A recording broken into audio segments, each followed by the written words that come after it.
안녕하세요. 자, 이번 시간에는 민법 2조로 갑니다. 신의적 권리남용 금지 원칙. 2조는 무조건 출제가 됩니다. 자, 그럼 2조에 관한 내용으로 검토로 갑니다. 이제는 심화반이기 때문에 도입 부분은 시험과 지문과 상관없는 부분은 가감히 생략들 하세요. 복습을 할 때도. 먼저 조문을 먼저 확인합니다. 1항 권리의 행사와 의무의 이행은 신의에 쫓아서, 믿음에 쫓아서, 그죠? 한문으로 하면 상대방의 신뢰에 터잡아 성실히 하여야 한다. 자, 그럼 다시 우리가 조문 그대로를 분석하면 내가 권리자라도 그 권리 행사는 상대방의 믿음에 따라서 성실히 권리를 행사를 하고, 내가 의무자라면 상대방의 믿음에 쫓아서 성실히 의무를 이행을 하여야 한다. 이항 권리는 남용하지 못한다로 되어 있습니다. 따라서 1항과 2항의 차이점이, 1항에는 믿음이라는 단어가 있죠, 그죠? 따라서 신의 성실의 원칙은 믿음 관계 있는 자 사이에서만 적용될 수 있는 조문이고, 권리 남용 금지 원칙은 믿음이라는 단어가 없죠. 신뢰 관계 없는 자 사이에서도 적용될 수가 있는 조문입니다. 상당히 깊이 있는 지문, 적용 범위에서 다시 검토를 해볼게요. 자, 도입 부분은 여러분들이 한번 읽어보세요. 권리행사라든지 의의라든지 권리행사의 구체정보서 이런 것들은 시험하고 상관이 없어요. 자, 여기 갑니다. 이런 표현 정도 느낌만 가지시면 돼요. 자, 내가 권리자다. 그 권리행사는 권리자의 자유입니다. 그렇지만 절대적 자유가 아니라 일정한 한계가 있더라. 따라서 내가 아무리 권리를 가지고 있더라도 그 권리 행사는 사회성, 공공성에 의한 제한 내에서만 행사를 내재적 한계가 있더라. 그래서 예를 들게 되면 내가 아무리 토지를 소유하고 있더라도 내 멋대로 그 형질을 변경할 수가 없고, 그 토지에 내 멋대로 아무런 건축물을 지을 수가 없죠. 그죠? 이와 같은 일정한 한계가 있더라. 그런 정도로만 기억하시고, 그 한계를 다루고 있는 대표적인 우리 시험의 범위에 들어가는 게 민법이죠. 간접적인 한계의 규정에 해당한다. 그런 내용들이 교과서에 실려 있습니다. 신의 성실의 원칙을 본격적으로 갑니다.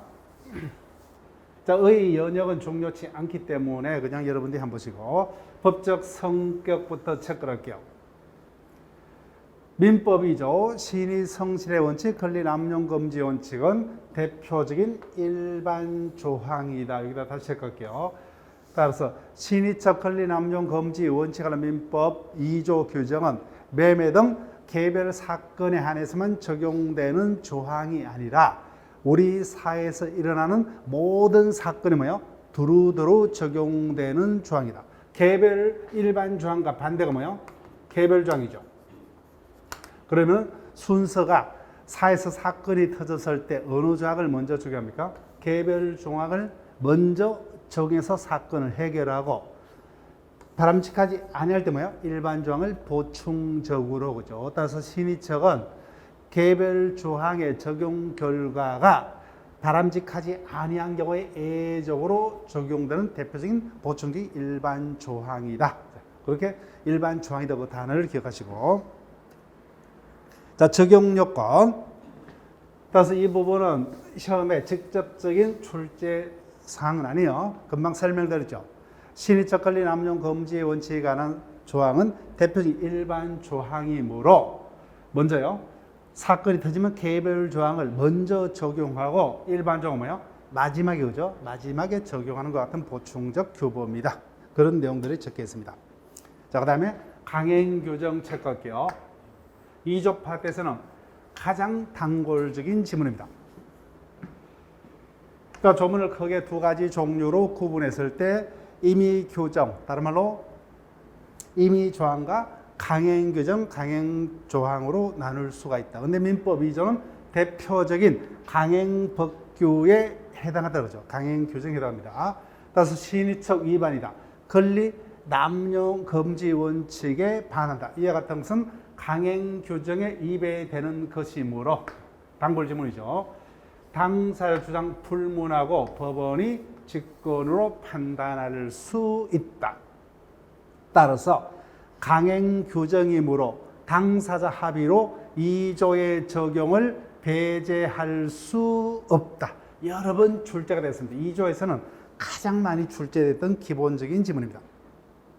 그 다음에 4번 민법 2조 1항과 2항의 관계입니다. 신의성실의 원칙과 권리남용금지 원칙의 관계. 즉 권리의 행사는 신의에 쫓아서 성실히 하여야 한다. 그런데 여기는 권리자의 권리 행사가 신의성실의 원칙에 위반하면 뭐요? 2항의 권리 남용이 된다. 그래서 양자는 동전의 앞뒷면이다. 이를 중복 적용설이라는 같은 단어를 씁니다. 그런 느낌 정도만 가지시고. 그래서 일반 조항이고 제일 중요한 게 뭐예요? 강행 규정에 해당하더라. 따라서 법원은 당사의 주장 불문하고 신의식 위반 내지 권리남용 금지의 원칙의 위반 여부를 판단할 수 있다.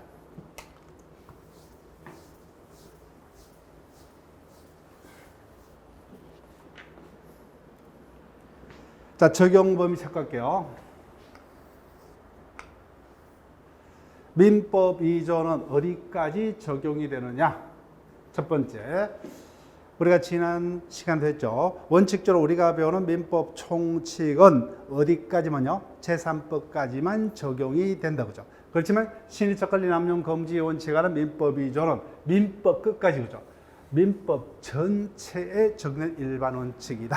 뿐만 아니라 신의적 권리 남용 금지 원칙하는 민법 2조는 행정법, 소송법, 상법도 뭐야? 모든 법에 적용된 원칙이더라. 따라서 우리 사실에는 뭐요? 모든 법률 생활관계 신의적 원칙이 적용이 되더라. 자, 여기까지는 기본입니다. 기억을 하시고. 자, 여기까지는 뭐야? 아직까지 본격적으로 다뤄진 바는 없어요. 신의적과 권리 남용 금지 원칙은 우리가 배우는 민법 전체에 적용되는 법의 일반 원칙에 해당합니다. 그 중에서 신의적 뭐예요? 민법 중 특히 어떤 분야의 사건에 주로 적용되는 거냐? 권리남용 금지 원칙은 특히 뭐예요? 어떤 분야의 사건에 주로 적용되느냐와 관련해서 제가 조문을 읽으면서 그죠? 신의성실의 원칙을 읽을 때는 신이라는 단어가 있었죠. 그러니까 신의성실의 원칙이 적용되려면은 믿음 관계 있는 자 사이의 법률 관계. 그 대표적인 게 뭐죠? 채권분 관계죠. 채권 채무자 사이에서는 서로서로 믿음 관계 터잡고 있기 때문에 그래서 신의성실의 원칙은 주로 채권법에서 주된 기능을 담당합니다. 그 다음 권리남용 금지 원칙은 대표적인 게 뭐예요? 자기가 소유자라는 지에서 소유권을 남용을 하겠죠. 그래서 권리남용 금지 원칙은 주로 민법 전체에 적용되지만 그 중에서 주로 물권법에서 커다란 기능을 수행을 하고 있다. 근데 여기까지 아직까지는 본격적으로 다른 바는 없어요. 예. 질문이 되더라도 답으로는 하지 않을 겁니다. 이 부분은 이해는 하셔야 되죠. 예. 그래서 신의처가 뭐예요? 민법뿐만 아니라 모든 법의 일반 원칙이고 민법도 뭐예요? 가족법 끝까지 그죠? 가족법 끝까지 두루두루 적용되는 민법 전체 일반 원칙에 해당한다. 그 다음에 신의척의 기능으로 간다. 그러면 신의척은 어떠한 기능을 수행을 하느냐? 첫 번째, 우리가 지난 시간에 배웠습니다. 신의척은 다른 말로 조리, 그죠? 따라서 민사사건이 발발했을 때 성문법도 없고 간섭법도 존재치 아니한 경우에 신의척인 조리가 최종적인 민사법원이 되더라고요. 그죠? 최종적 법원이 됩니다. 그 다음 2번 제목이 중요한 게 아닙니다. 이 내용을 기억을 하셔야 돼요. 네. 이런 표현 자, 설명드릴게요. 신의척은 다른 말로 조리죠. 그래서 개개 법률 조항이라든지 뭐요? 당사자 간의 법률 행위를 해석하는 기준의 역할도 하죠. 그죠? 자, 우리가 이미 기본반에서 배웠습니다. 법률 행위를 해석하는 마지막 기준이 신의척이죠. 조리입니다. 따라서 조리인 신의척은 개개 법률 조항 또는 법률 행위를 해석하는 기준의 하나입니다. 따라서 이와 같은 법률 또는 법률 행위 해석을 통해서 구체적으로 뭐요? 당사자의 권리가 어떠한 거냐, 그죠? 어떠한 범위에서 권리를 가지고 어떠한 범위에서 의무를 부담하고 있느냐. 이와 같은 권리의 의무의 내용을 명확히 하는 기능을 수행하고 또 다른 말로 뭐요? 옆에 적을게요. 신의척을 통해서 당사자의 뭐요? 권리 행사를 제한하거나 그 한계를 설정하는 기능을 수행한다. 자, 같은 말입니다. 따라서 구체적으로 신의척을 통해서 뭐요? 구체적으로 권리자가 어떠한 범위에서 권리를 가지고 의무를 부담하느냐 그죠? 그 권리 의무 내용을 명확히 한다. 다른 말로 뭐요? 그러면 그 권리에 속하지 않는 부분은 권리 행사로서 허용이 되지 않죠, 그죠? 그래서 당사자의 권리 행사를 제한하거나 그 한계를 설정하는 기능을 수행을 하더라. 그래서 내가 아무리 권리자일지라도 상대방 의무자의 믿음에 반한 권리 행사는 허용될 수 없죠. 어떤 권리자의 권리 행사를 제한하거나 그 한계를 설정하는 기능을 수행을 한다는 겁니다. 이와 같은 표현이 이미 한번 출제가 되었습니다. 상당히 어려운 지문이에요. 그래서 이와 같은 지문은 우리가 심화반부터 우리가 연습을 본격적으로 해야 돼요. 네. 만약에 출제되면 상당히 내용이 어려운 지문이 됩니다. 자, 다시 한번. 그래서 좀 이따 개별 판례를 볼게요. 우리가 기본반에서 배웠던 개별 판례를 떠올려 볼게요. 아파트 분양업자는 주에 사전에 쓰레기 매립장 등 혐오시설의 설치 예정 사실을 이미 알았다면 그 사실을 분양을 받고자 하는 자에게 미리 고지할 의무가 있죠. 반대로 분양을 받고자 하는 자는 그 사항을 미리 고지받을 권리가 생깁니다. 이와 같이 뭐요? 신의척을 통해서 구체적으로 권리자의 권리와 뭐요? 의무의 내용을 명확히 합니다. 그 다른 말로 뭐요? 아무 자가 권리가 있더라도 이와 같은 신의척에 반하는 권리 행사는 허용될 수가 없죠. 그래서 권리자의 권리 행사를 제한하거나 그 한계를 설정하는 이와 같은 기능을 수행을 한다는 겁니다. 자, 그다음에 구체적 타당성의 보장은 이 부분은 출제가 되면 상당히 깊이 들어가는데, 자, 일단은 너무 신경 쓰지 마세요. 자, 구체적 타당성의 보장이라는 것은 어떤 거냐? 신의척은 개별 조항이다, 일반 조항이다? 일반 조항이죠. 그렇기 때문에 먼저 개별 조항을 가지고 먼저 사건을 해결합니다. 근데 개별 조항을 엄격하게 뭐요? 기계적으로 적용했을 때 우리 상식에 맞지 아니한 어떤 판결이 떨어집니다. 이를 일반 조항이 뭐요? 보충적인 신의척 조항을 적용해서 그와 같은 잘못된 결과를 막고자 하는 데 의미가 있는 그것이 구체적 타당성의 보장이라는 단어인데 여기까지는 신경 쓰지 마세요. 이 부분은 어떤 법적 이념에 가까운 어떤 설명이기 때문에 상당히 깊이 들어갑니다. 이 부분은 여기까지는 기억을 하시고 만약에 출제되더라도 뭐요? 이 부분 답하고 상관이 없어요. 아직까지 그 같은 표현이 우리 시험에서 지문화된 적은 없기 때문에 신경 쓰지 마시고. 자, 다시 한번. 신의척은 조리로서 뭐요? 최종적인 민법의 법원에 해당하고, 그 다음에 이 표현을 기억을 해야 돼요. 신의척은 법률 또는 뭐요? 법률행위 해석을 통해서 구체적으로 당사자의 권리와 의무의 내용을 명확히 함으로써 권리자의 권리 행사를 제한하거나 그 한계를 설정하는 것 같은 기능을 수행을 하더라. 자, 그 다음에 이와 같은 지문도 출제가 되었습니다. 기타 신의척을 통해서 뭐요? 없던 권리를 발생케 하거나 그죠? 있던 권리를 변경케 하거나 있던 권리를 소멸케 하는 같은 권리를 수행을 하더라. 즉 금방 개별 판례를 하나 우리가 떠올려 봤습니다. 신의척을 통해서 뭐요? 아파트를 분양받고자 하는 자는 뭐요? 사전에 분양회사로부터 혐오시설의 설치 예정 사실 등을 고지받을 권리가 생긴다 그죠? 그리고는 우리가 신의척의 파생원칙인 사정변경원칙, 실효의 원칙 그런 내용들입니다. 그래서 신의척은 권리 창설, 변경, 소멸 기능도 수행을 하더라. 자, 그럼 다시 한번요.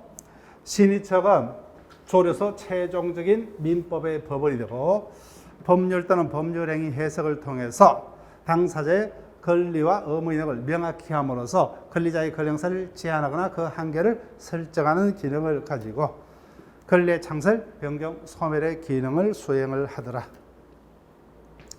다음 개별 판례를 볼게요.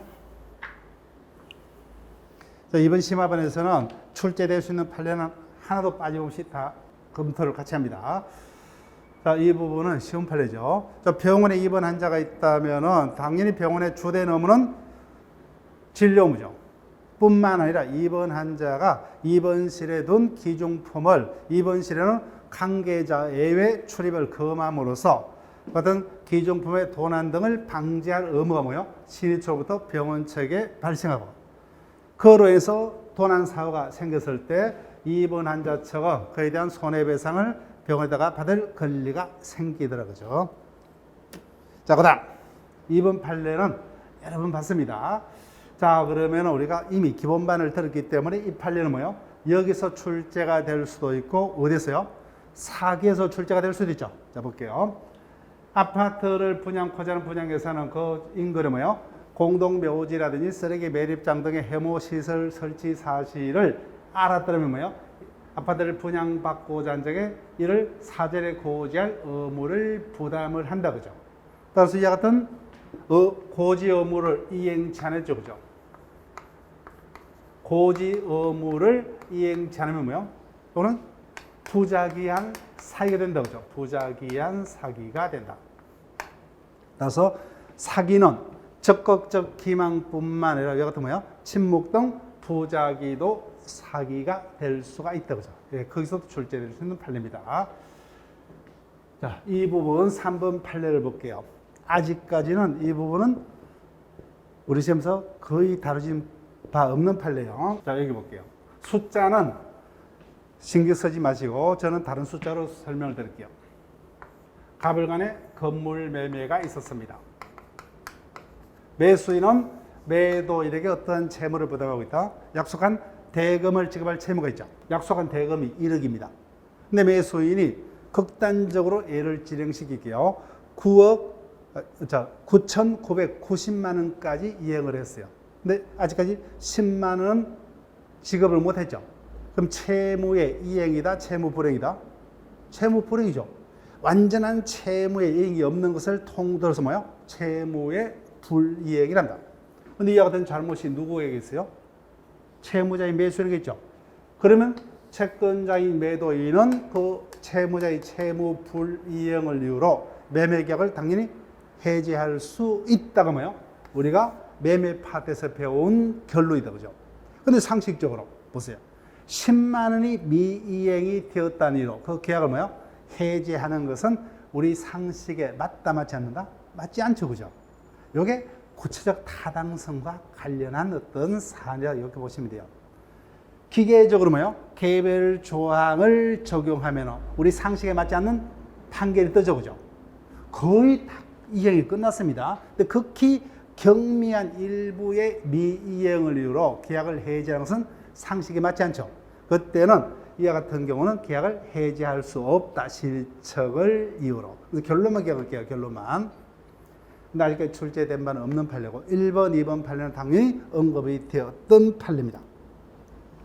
자, 그 다음 4번 판례.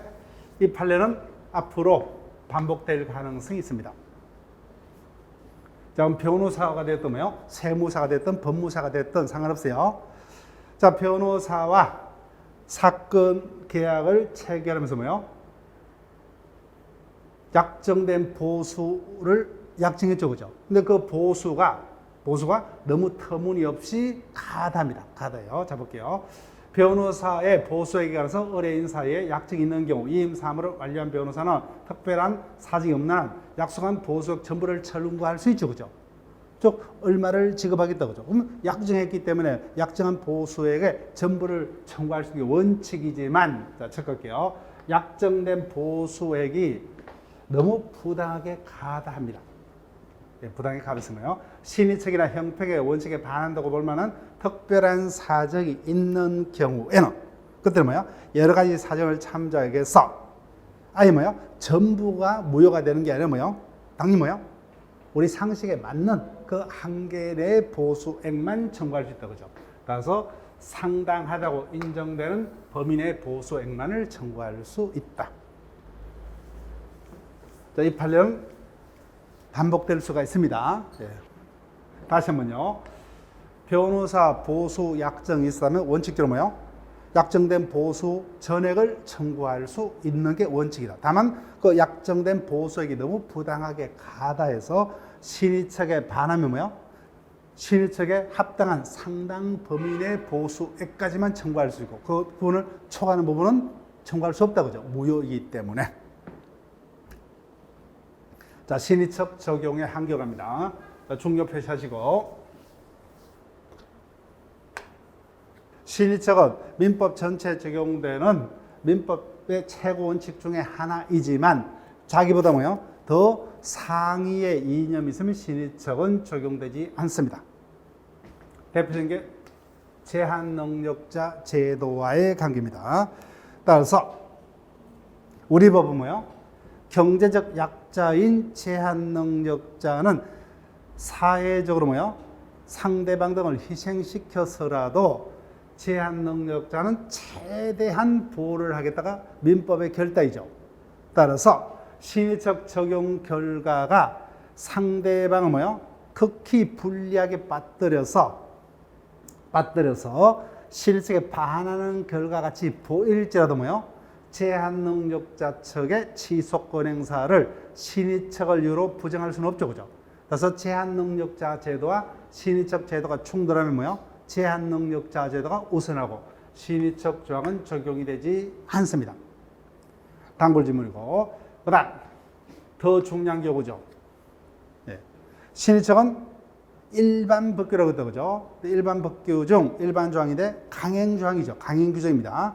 그렇지만 강행 법규가 개별 강행 법규다. 당연히 뭐예요? 일반과 개별이 충돌하면 뭐예요? 개별이 우선하죠, 그죠?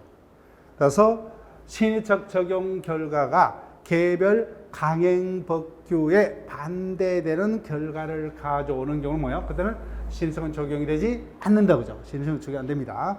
그래서 이 두 부분, 특히 두 번째 이 부분은 앞부분 신의측 권리 남용 금지에 원칙하는 민법이죠는 강행 법규이다, 그죠?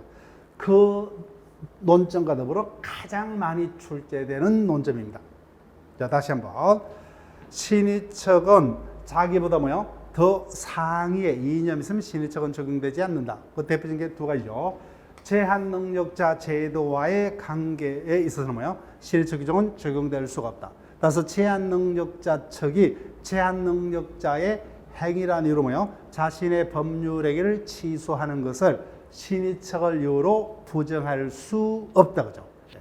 절대 틀리면 안 되고. 그다음에 개별 강행 법규와의 관계에서 신의측의 적용 결과가 개별 강행 법규에 반대되는 결과를 가져오는 경우는 신의측은 적용되지 않는다, 그죠? 자, 그러면 판례를 어느 것을 먼저 보시냐면은 4번 판례를 먼저 보시고 2번, 3번을 묶으시면 돼요. 네. 자, 4번 판례를 먼저 볼게요. 자, 그러면 어디를 체크하시냐면은 무효를 주장 체크할게요. 무효 주장은 신의측 또는 뭐요? 권리남용 금지 원칙에 해당하지 않는다, 그죠? 자, 다른 말로 무효를 주장하는 것은 신의측 위반이 될 수 없다, 그죠? 다른 말로 권리남용 금지 원칙 위반이 될 수가 없다. 자, 우리가 기본반을 배웠습니다. 무효와 취소의 차이점. 취소는 누구만이 취소권 행사할 수 있다? 취소권자만이. 무효는 뭐예요? 누구나 주장할 수 있다, 그죠? 무효는 누구나 주장할 수 있습니다. 자, 그래서 앞으로 이 포인트죠. 앞부분은 현혹력입니다. 왜 당의 행위가 무효가 됐냐, 그죠? 자신 스스로 강행법규 위반 행위를 했어요. 알면서도. 그렇지만 알고 있던 모르고 있던 강행법규 위반 행위는 무효이고, 무효는 누구나 주장할 수 있기 때문에 스스로 뭐요? 법 위반 행위를 한 자일지라도 무효 주장할 수 있다 없다? 있다, 그죠? 무효는 누구나 주장할 수 있기 때문에 따라서 스스로 강행법규를 위반한 자가 이를 이유로 자신이가 무효임을 주장을 하더라도 뭐요? 실적 위반이 될 수가 없으므로 당연히 그 주장이 뭐요? 권리남용 금지 원칙 위반도 될 수가 없다, 그죠? 예. 제일 많이 출제되는 지문이에요. 예. 자, 그러면 나머지 2번, 3번은 이 표현의 개별 판례들입니다. 자, 볼게요. 자, 1번 판례부터 먼저 봅니다. 1번 판례는 뭡니까? 제한 능력자 제도와 실적 제도와의 관계죠. 따라서 이 부분은 밑줄 끌 필요도 없죠. 법정 대리인의 동의 없이 계약을 체결한 미성년자가 나중에 이를 이유로 뭐요? 자신의 일을 취소하더라도 실적 위반을 이유로 이를 부정할 수 없죠. 그와 같은 취소권 행사는 실적 위반이 될 수 없다 그죠. 즉 제한 능력자 제도가 우선한다. 그다음 2번, 3번은 자신 스스로 뭐요? 강행법규 위반을 한 자가 이를 이유로 자신에게 무혐의를 주장하더라도 실적 위반이 될 수 없다. 그 개별 사건이요. 상속인은 자신의 상속권을 포기할 수 있죠. 근데 상속권의 포기는 뭐예요? 피상속인의 사망 이후에 포기를 하면 상속의 포기가 됩니다. 따라서 상속인 중 한 사람이 피상속인의 생존 시에 뭐예요? 나는 상속을 받지 않기로 그죠. 포기, 약정했다라도 이건 뭐예요? 그 약정은 유효다, 무효다? 무효입니다. 상속 포기가 아니에요. 상속의 포기는 뭐예요? 피상속인의 사망 이후에 법원에다가 상속을 포기한 겁니다. 따라서 이와 같은 약정은 뭐예요? 상속의 포기가 아닙니다. 그래서 뭐예요? 따라서 상속 개시 후 민법이 정한 절차 방식에 따라서 뭐예요? 포기치 않는 이상 이는 상속 포기가 아니기 때문에 상속 개시 후에 뭐예요? 앞선 약속을 뒤지고 나도 상속을 받겠다 하더라도 뭐예요? 그와 같은 주장은 실적 위반이 아니다는 겁니다. 자, 보세요. 투신회사와 투자수익보장약정이죠. 네. 기본 이론 시간도 설명드렸죠.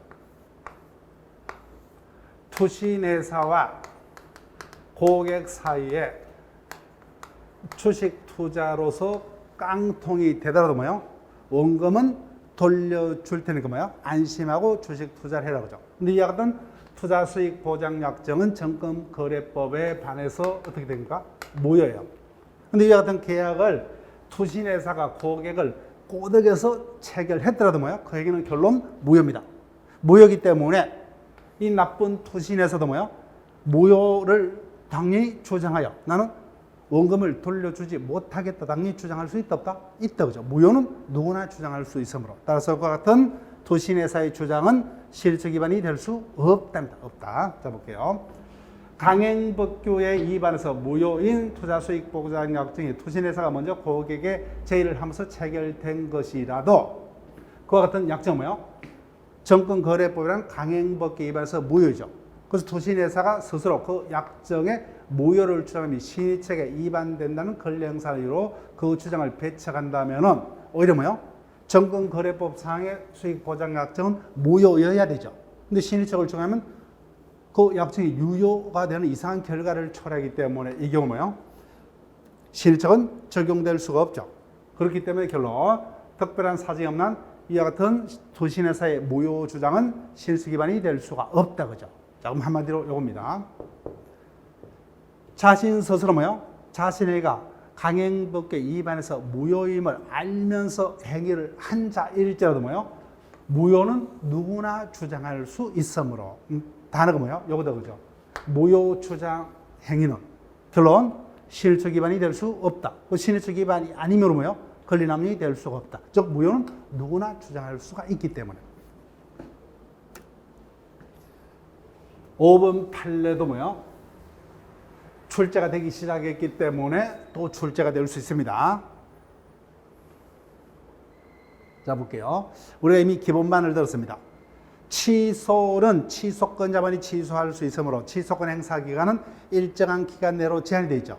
근데 무효는 누구나 무효를 주장할 수 있으므로 무효 주장 기간은 일정한 기간 내로 제한되어 있으니까 무효는 언제까지나 주장할 수 있어요? 언제까지나 그죠. 그 다음에 누구나죠. 주장할 이익이 있는 자라면 누구나 주장할 수가 있습니다. 자 여기 보세요. 학생에 대한 학교의 편입학 허가, 뭐 졸업 인정도 뭐예요? 이런 것들이 그 자격 요건을 규정한 교육법은 뭐예요? 당연히 강행법이죠. 따라서 이와 같은 자격 요건을 구비치 못한 자의 어떤 편입학 등은 뭐예요? 당연히 무효죠, 그죠? 무효입니다. 따라서 무효라면 이거 적을게요. 무효는 언제까지나 누구나 정할 수 있죠. 따라서 교육법에 위반한 편입학 등은 뭐예요? 무효입니다. 그래서 무효는 언제까지나 주장할 수 있기 때문에 그런데 여기서 뭐예요? 법을 위반해서 입학을 시켰죠. 편입을 시켰습니다. 편입을 시켰지만 그 행위는 법에 위반해서 무효입니다. 이와 같은 당연 무효의 행위를 학교법원이 취소하는 것은 뭐예요? 편입학 등의 허가행위가 처음부터 무효의 것을 당사에 통지해서 뭐예요? 확인시켜주는 것에 지나지 아니하므로 이와 같은 뭐예요? 학교 측이 자신들이 법에 위반해서 편입학을 시켰죠. 근데 그 같은 편입학을 시켰더라도 그 행위는 유효다 무효다? 무효입니다. 그래서 나중에 뭐예요? 그 편입학 취소를 하는 것은 뭐예요? 당연히 무효인 행위를 당연히 이를 확인하는 취지에 불과하기 때문에 무효자가 뭐예요? 신의적 위반이 될 수가 없죠. 신의적을 적용할 수 없고 따라서 무효는 뭐예요? 언제까지나 주장할 수 있으므로 시효로서 소멸하지도 않죠. 그죠? 따라서 이와 같은 뭐예요? 교육법에 반해서 부정한 편입학을 한 자를 상대로 뭐예요? 학교법원이 사회 편입학 허가를 뭐예요? 취소하는 것은 무효를 확인하는 차원에 불과하므로 그와 같은 행위는 뭐예요? 실질 위반이 될 수가 없다 그죠? 그다음에 무효는 언제까지이기 때문에 소멸시효의 적용도 받지 않는다. 그래서 이 부분은 한번 출제가 되었으므로 반복될 수가 있습니다. 효과가 갑니다. 앞서 우리가 조문을 읽을 때 봤어요. 권리자의 권리 행사가 시인의 성질의 원칙에 반하면 뭐예요? 정당한 권리 행사가 아닌 이양의 권리 남용이 된다 그죠? 근데 의무자의 의무행위 시인의 성질에 반하면 의무 불이행이 됩니다. 구체적으로 채무자가 시인의 위반했다면 뭐예요? 채무 불이행이 성립할 수가 있습니다. 자, 파생 원칙으로 갑니다. 자, 시인의처로부터는 다시 세 가지의 원칙이 파생이 됩니다. 자, 그 중에서 제일 중요한 것은 사정 변경의 원칙입니다. 자, 다시 한번 그 예를 들어볼게요.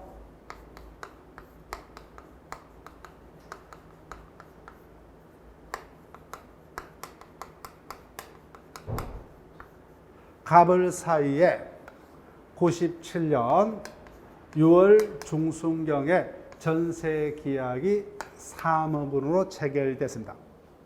그때 갑을 간의 전세 계약에서 가장 기초 내용이 전세금이죠. 그죠? 전세금을 얼마로 할 것이냐. 계약 체결 전에 뭐예요? 부동산 시장 상에서는 전세금 3억이 적당했습니다. 그런데 각가을이 전혀 예상할 수가 없었던 IMF가 터졌습니다. 그러면 부동산 가격이 뭐야? 폭락했겠죠. 이와 같이 당사자가 전세 계약, 즉 법률행위 당시에는 전혀 예상할 수도 없었던 급격한 뭐야? 같은 사정 변경이 있는 경우에 원래 법률행위 내용을 변경된 사정에 맞춰서 뭐요? 그 내용을 전세금 1억 5천으로 보죠.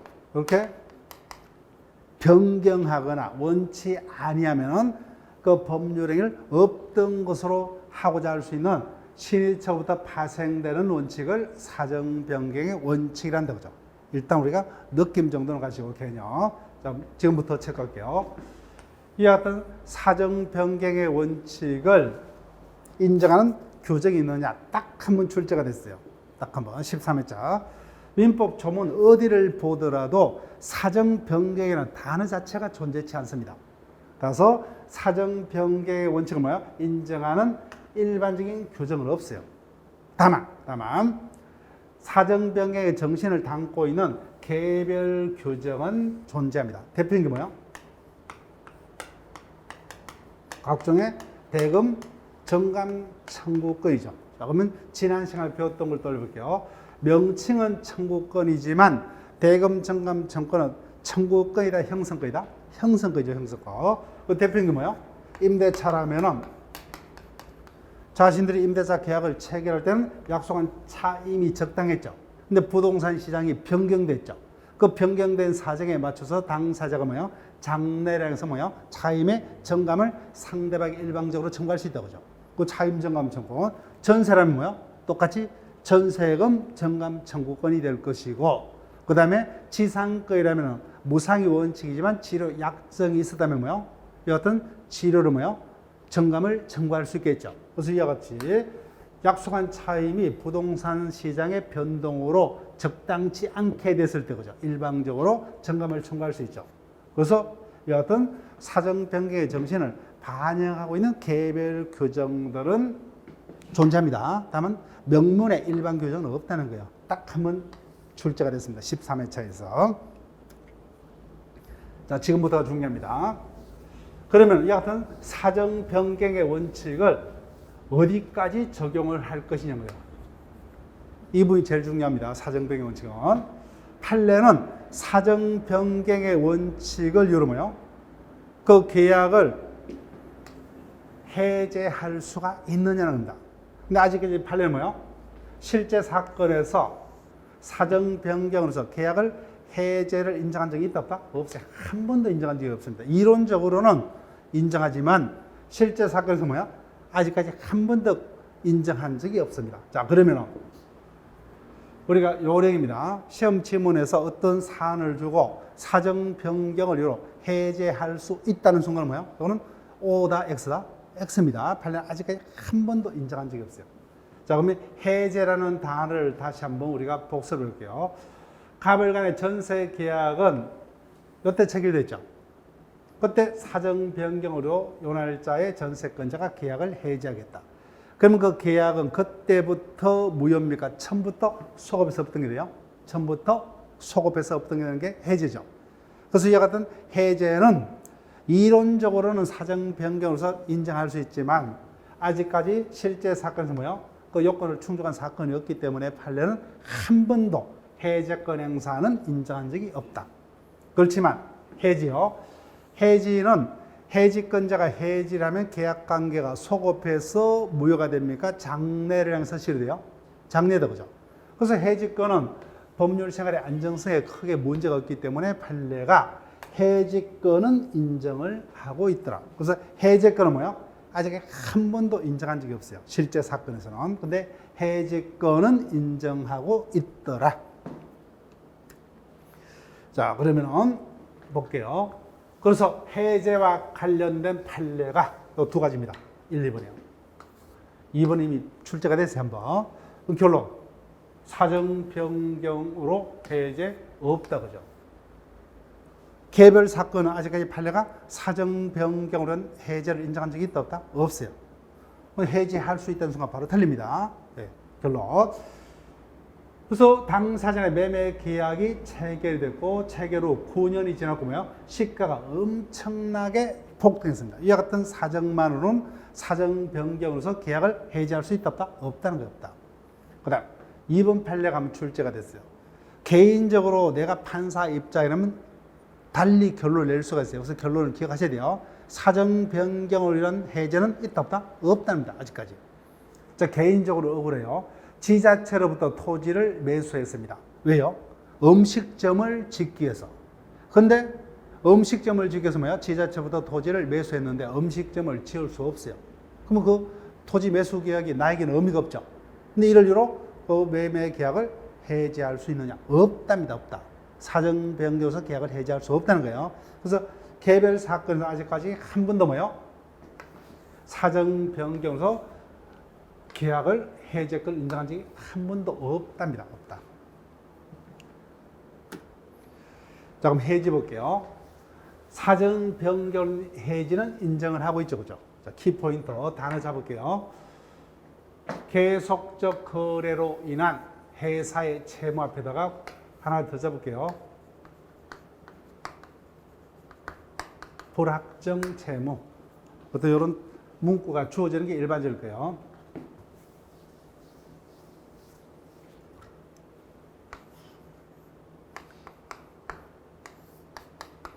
갑이 A 회사의 이사로 재직하고 있습니다. 그래서 회사는 경영을 해서 경영 자금이 필요하죠.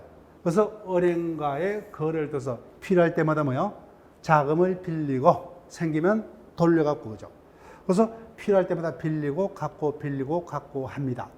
그럼 채권 채무액이 고정이 되어 있는 상태입니까? 계속 변화해요? 변하죠. 이와 같은 계속적 거래 관계를 뭐요? 생기는 불확정적인 채권 채무에 대해서 이사로 재직하고 있었기 때문에 어쩔 수 없이 뭐요? 은행과의 채권 채무 계약에서 갑이 연대 보증을 썼습니다. 근데 이 시점에서 회사를 간뒀어요. 그때는 당연히 뭐요? 회사를 간뒀기 때문에 이때부터 회사가 은행과의 관계에서 빌리고 갖고 빌리고 갖고 하는 부분에서 내가 계속적으로 연대 보증을 쓸 필요가 있다 없다? 없다. 그래서 우리는 지금 해제입니까? 해지요? 해지죠. 그래서 이를 해지할 수 있죠. 그죠? 해지니까. 그러면 은행과 갑 이사 간의 연대 보증 계약은 처음부터 소급해서 없어지는 겁니까? 장래를 향해서요? 장래죠. 그래서 여기서부터는 책임질 필요 없어요. 우리 여기까지만 계속 공부했죠, 그죠? 근데 더 깊이 들어갑니다. 그러면은 해지니까 뭐요? 해지하기 전에 이미 뭐요? 이미 확정된 채무에 대해서는 연대보증계약을 해지했더라도 이미 해지하기 전에 생긴 채무는 책임을 면할 수 있다 없다? 없다죠, 그죠? 없다. 해제가 아니기 때문에 이 부분까지 출제가 되기 시작했다는 거예요. 이 부분까지 우리가 이미 압니다. 따라서 회사와 뭐요? 은행 간의 계속적 거래 관계는 불확정 채무에서는 이사를 뭐요? 이사직을 퇴사했다면 이로써 연대보증계약을 해지할 수 있다, 그죠? 그러면 그 이후로부터 어떤 작은 거래에서는 내가 책임질 필요 없어요. 근데 해지니까 뭐요? 그 전에 이미 확정된 채무에 대해서는 연대보증계약을 해지하더라도 그 책임을 면할 수 없다, 그죠? 자, 볼게요. 회사와 회사 이사직에서 뭐요? 있었기 때문에 부득이 회사와 제3자 사이 계속적 거래는 불확정 채무에서 보증인이 된 자는 뭐요? 그 후에 퇴사해서 이사직을 떠난 이후에는 뭐요? 현장 사정 변경에 해당하므로 보증계약을 해지할 수 있다. 이게 첫 것이고 해지할 수 있어요. 자, 그런데 여기다가 이제 자를게요. 한편 계속적 보증계약의 보증인이 장차 그 보증계약의 보증채무를 이행할 경우 피보증인이 계속적 보증계약의 보증인에게 부담하게 될 불확정한 구상금 채무를 보증한 자에게도 여하튼 해지권 인정 근거에 비춰 마찬가지 해지를 인정하여야 할 것이나 자, 체크할게요. 이와 같은 경우에도 우리는 지금 해지죠, 그죠? 해지가 아니에요. 이와 같은 경우에도